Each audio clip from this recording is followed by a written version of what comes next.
Selamat siang para sahabat semua. Di sini saya kedatangan motor Jupiter MX, tepatnya itu Jupiter MX New yang seperti ini. Dimana keluhan dari motor ini mengalami lampu pada bagian indikator radiatornya itu nyala terus, berwarna merah ini. Ini menyala terus, padahal di bagian nih radiator ini masih banyak airnya. Sudah kita isi. Yang sebelumnya kemarin ini mengalami kehabisan air radiator, terus seal pompa radiatornya jebol, terus laker as pompa radiator juga jebol, tapi sudah kita ganti. Terus air radiator sudah kita isi penuh, sudah kita nyalakan motornya, tetapi kondisi di bagian lampu merah ini menyala terus. Jadi indikatornya ini menyala terus, padahal sudah kita benahi di bagian radiator, sudah kita isi air, sudah kita ganti seal radiator, sudah kita nyalakan motornya, tapi masih menyala terus. Jadi mesin sudah normal, tapi kondisi lampunya itu masih menyala terus. Terus ini kemarin sudah saya cek juga di bagian sensor radiatornya ini kita lepas, terus kita tes pakai avometer. Ini ternyata nilai resistansinya itu masih bagus. Jadi sudah saya pastikan di bagian sensornya ini masih bagus, tapi di bagian indikator warna merah di bagian speedometer ini menyala terus, tepatnya indikator radiator ini. Nah, ini menyala terus seperti ini, kadang-kadang berkedip, terus ketika kita hidupkan motornya itu menyala melotot seperti ini terus. Nah, ini penyebabnya di mana, ini kita cari tahu. Terus tadi sudah kita bongkar di bagian bodinya, sudah kita lepas, terus kita cek di bagian kabel di CDI-nya. Itu ternyata kabelnya juga masih nyambung semua, masih normal lah pokoknya, tapi kenyataan masih belum bisa mati bagian indikator ini, warna merah di speedometer ini, kadang berkedip, kadang nyala sendiri. Terus ini kita coba otak-atik di bagian TPS sensor. Itu ternyata ada kedipan di bagian radiator, maksudnya di bagian lampu indikatornya itu kadang bisa mati sendiri, kita putar itu, terus kadang nyala sendiri. Nah, perhatikan itu sambil kita putar, itu kadang bisa mati sendiri. Tuh, mati sendiri, nanti hidup lagi, tuh nyala lagi. Nah, ini coba kita benahin dulu, kita bikin sepan dulu bagian soket-soketnya ini. Kadang-kadang soket di bagian sensor TPS ini kadang-kadang kurang connect atau mungkin mengalami kendor. Nah, ini di bagian dalam itu, sama di bagian ini itu kadang-kadang kurang connect, yang menyebabkan sinyal data yang dikirimkan ke bagian CDI itu kurang akurat, yang menyebabkan kadang-kadang hidup, kadang mati. Ini coba kita bikin sepan dulu di bagian soketnya ini, soalnya kita putar-putar itu cuma kadang mati, kadang hidup, kadang mati, kadang hidup. Jadi masih kumat-kumatan terus lah pokoknya. Ini langsung kita coba benahi dulu.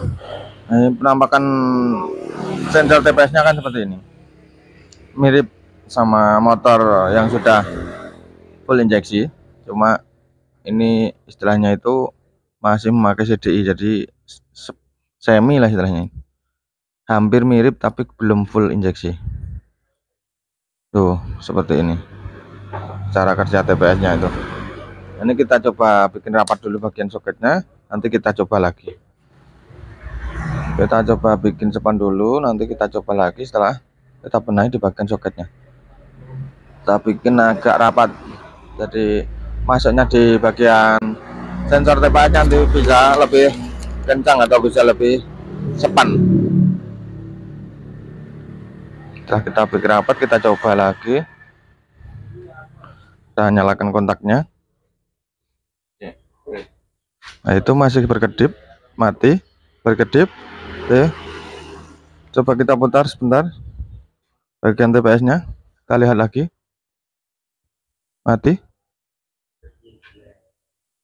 nah ini sudah mati. Nah, seperti itu. Coba kita nyalakan motornya, ya, kita hidupkan. Nah, itu langsung mati. Jadi kita bikin sepan, terus TPS kita tahan seperti itu, kan posisinya di bagian sini kan tetap menahan. Jadi posisi ada alur seperti besi yang masuk ke TPS itu fungsinya untuk menahan. Nah, ini langsung mati. Ini coba kita kembalikan dulu, apakah masih kumat-kumatan atau tidak. Kita matikan dulu kontaknya, langsung kita kembalikan dulu. Nanti kita ukur berapa derajat pas kita posisi tempelkan nanti. Jadi bautnya itu digeser-geser seberapa gitu nanti kelihatan. Tapi sebelumnya kita isolasi saja dulu bagian kabelnya ini supaya tidak terjadi short atau konslet. Kita isolasi dulu biar rapat, biar tidak terjadi konslet.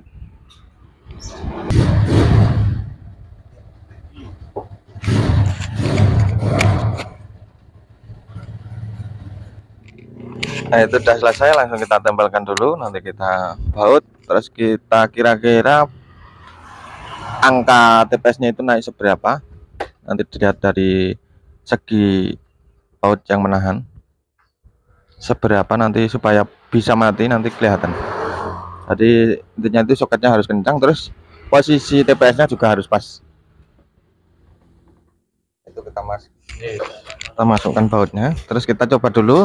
Nanti setelah benar-benar sudah mati kita tes seberapa derajat atau seberapa posisi bautnya itu menahan bagian TPS-nya.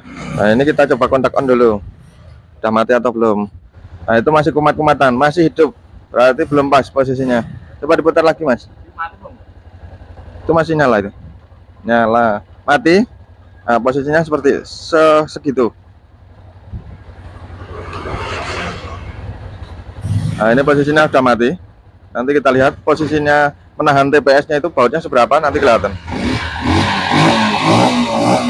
Pokoknya intinya soket di bagian TPS-nya harus kencang dulu. Setelah itu baru disetel bagian tinggi rendahnya TPS atau tinggi rendahnya bukaan gas. Jadi menyetelnya belakangan setelah posisinya bagian soketnya itu sudah rapat atau sudah span. Ini sudah mati. Kita coba matikan dulu. Kita nyalakan lagi. Kita nyalakan double starter. Nah, ini langsung matching. Hasilnya sudah bagus. Sekarang kita lihat posisi TPS-nya seberapa derajat bukaan gasnya. Nah, seperti itu. Itu agak naik sedikit. Jadi ditarik agak naik sedikit. Posisinya seperti ini. Matinya lampu tadi. Jadi ini posisinya sudah kencang dulu, rapat, baru disetel bagian baut penahan TPS-nya ini. Jadi ini kan bisa naik turun, bisa digeser-geser. Posisi naiknya seperti itu. Jadi bisa dikira-kira sendiri pas posisi permintaan mesin atau permintaan sensornya. Nanti akan mati sendiri di bagian lampu indikator, di bagian indikator lampu radiator tadi, atau lampu merah yang menyala di speedo tadi. Nah, ini mesin posisi masih hidup. Nah, ini mesin masih posisi hidup. Lampu indikator sudah mati. Berarti sudah selesai. Sekarang kita matikan kontaknya. Coba nyalakan sekali lagi. Tek. Mati. Hidupkan double starter. Langsung mati. Berarti sudah deal. Hasilnya sudah akurat. Nah, itulah tadi pada sahabat semua mengenai proses dan cara mengatasi lampu indikator pada Jupiter X-Max. Tepatnya itu lampu indikator radiator yang menyala terus, tapi posisi bagian radiator itu normal semua. Itu bisa dicek di bagian sini. Jadi soket-soketnya dibenahi di bagian TPS-nya, terus disetel tinggi rendahnya bukaan gasnya. Nanti akan ketemu lampunya itu mati seperti ini. Semoga sedikit share ini bisa bermanfaat bagi para sahabat semua. Kita berjumpa lagi di kesempatan video yang berikutnya. Dadah.